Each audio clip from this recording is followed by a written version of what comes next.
KTN news کے ناظرین السلام علیکم۔ ناظرین گرامی، اس خطے میں بڑا زبردست کھیل ہونے جا رہا ہے اور خاص طور پر یہ رمضان انڈیا امریکہ کے لیے بڑا بھاری ہونے والا ہے۔ پاکستان کی افواج مکمل طور پر ہائی الرٹ رہیں گی، ایئر فورس بھی پوری طرح الرٹ رہیں گی۔ صورتحال اس طرح کی ہونے جا رہی ہے کہ رشیا کے فورن منسٹر انڈیا کے دورے پر اگلے ہفتے میں پہنچ رہے ہیں۔ وہ انڈیا کے لیے جو پیغام لے کر جا رہے ہیں، یہ پیغام اصل میں چائنا، پاکستان، افغان طالبان اور رشیا کی جانب سے مشترکہ ہوگا، جس میں افغان طالبان لیڈ کریں گے۔ رشیا کے فورن منسٹر انڈیا کے لیے وارننگ لے کر آئے ہیں۔ وہ وارننگ کیا ہے؟ دوستو، ہمارے چینل کو سبسکرائب کر دیں تاکہ ہماری آنے والی ویڈیوز بر وقت آپ تک پہنچتی رہیں۔ ناظرین، افغانستان کے معاملے پر انڈیا نے رشیا کو کہا ہے کہ ہمیں پاکستان کے اوپر بہت زیادہ کنسرن ہے، کیونکہ پاکستان کے انٹیلیجنس اداروں کا پاکستان کی افواج اور پاکستان حکومت کا افغان طالبان کے اوپر اچھا خاصا اثر و رسوخ ہے، جنہوں نے امریکہ نیٹو کو شکست دی ہے۔ رشیا نے کچھ دن پہلے ماسکو میں کانفرنس کی ہے، اس میں رشیا نے انڈیا کو کک آؤٹ کیا تھا۔ انڈیا کو کک آؤٹ کرنے میں پاکستان اور چائنا کی رضامندی تھی اور افغان طالبان کی رضامندی بھی شامل تھی۔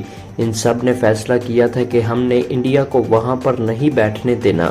ناظرین، دوسری جانب امریکہ نے افغان طالبان کو پیغام دیا ہے کہ آپ کابل کے اندر پاور شیئرنگ کر لیں، کیونکہ وہاں پر کابل میں اشرف غنی کی حکومت ہے، تو اس کے ساتھ مل کر آپ ایک حکومت قائم کر لیں۔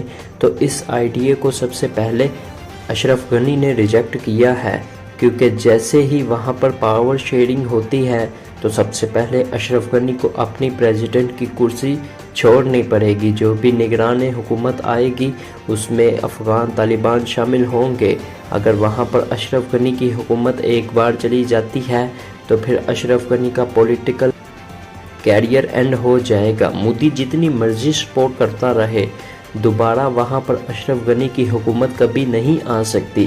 اویان کے اشرف غنی کی جان بھی خطرے میں آ جائے گی اور اس کے بعد اس کا کیا حال ہوگا یہ ساری دنیا جانتی ہے، کیونکہ یہ بندہ افغانوں کے لیے بہت زیادہ تباہی لے کر آیا ہے۔ افغان طالبان بھی کبھی اس شخص کے ساتھ پاور شیئرنگ نہیں کریں گے۔ طالبان اگر چاہیں تو اشرف غنی کو مار سکتے ہیں، اس کو راستے سے ہٹا سکتے ہیں۔ اگر وہ امریکہ جیسی بڑی طاقت کو گھٹنوں پر لا سکتے ہیں تو ان کو ٹیبل پر بٹھا سکتے ہیں، تو یہ اشرف غنی کے ساتھ مل کر کیوں نیا سیٹ اپ بنائیں گے؟ ناظرین، رشین صدر پوٹن کی طرف سے ان کے فارن منسٹر انڈیا کے لیے جو پیغام لے کر آئے ہیں کہ ہم افغانستان کے مسئلے کے اوپر پاکستان اور چائنا کو منانے کی کوشش کریں گے۔ اگر پاکستان، افغان طالبان اور چائنا رضامندی ظاہر کرتے ہیں تو اگلے جو مذاکرات ہونے جا رہے ہیں اس میں انڈیا کو شامل کر لیں، مگر شرط یہ ہے کہ آپ اپنا مستقبل طے کریں۔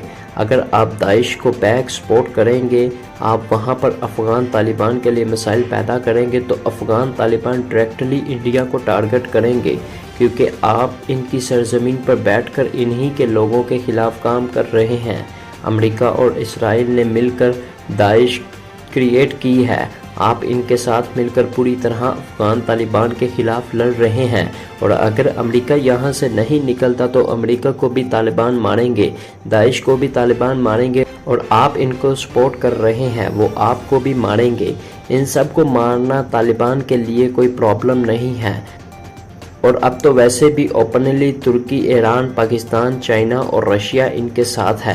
اگر آپ امریکہ کے ساتھ کھڑے ہیں تو آپ داعش کے ساتھ کھڑے ہیں، لہٰذا اس پوری صورتحال کے اندر رشیا آپ کے ساتھ نہیں کھڑا ہوگا۔ ہم آپ کو پیغام دیتے ہوئے وارننگ دیتے ہیں کہ آپ افغانستان کے کھیل سے پیچھے ہٹ جائیں، نہیں تو افغان طالبان سمیت جتنے بھی سٹیک ہولڈر ہیں، وہ سٹیک ہولڈر کون کون ہے؟ پاکستان، چائنا، ایران، رشیا اور افغان طالبان پھر آپ کے خلاف آخری حد تک جائیں گے، چاہے اس میں افغان طالبان کو سپورٹ کرنا ہو یا کچھ بھی کرنا ہے۔ لہٰذا بہتر ہے کہ آپ داعش سے اور امریکہ کے اس کھیل سے، افغانستان سے آپ پیچھے ہٹ جائیں۔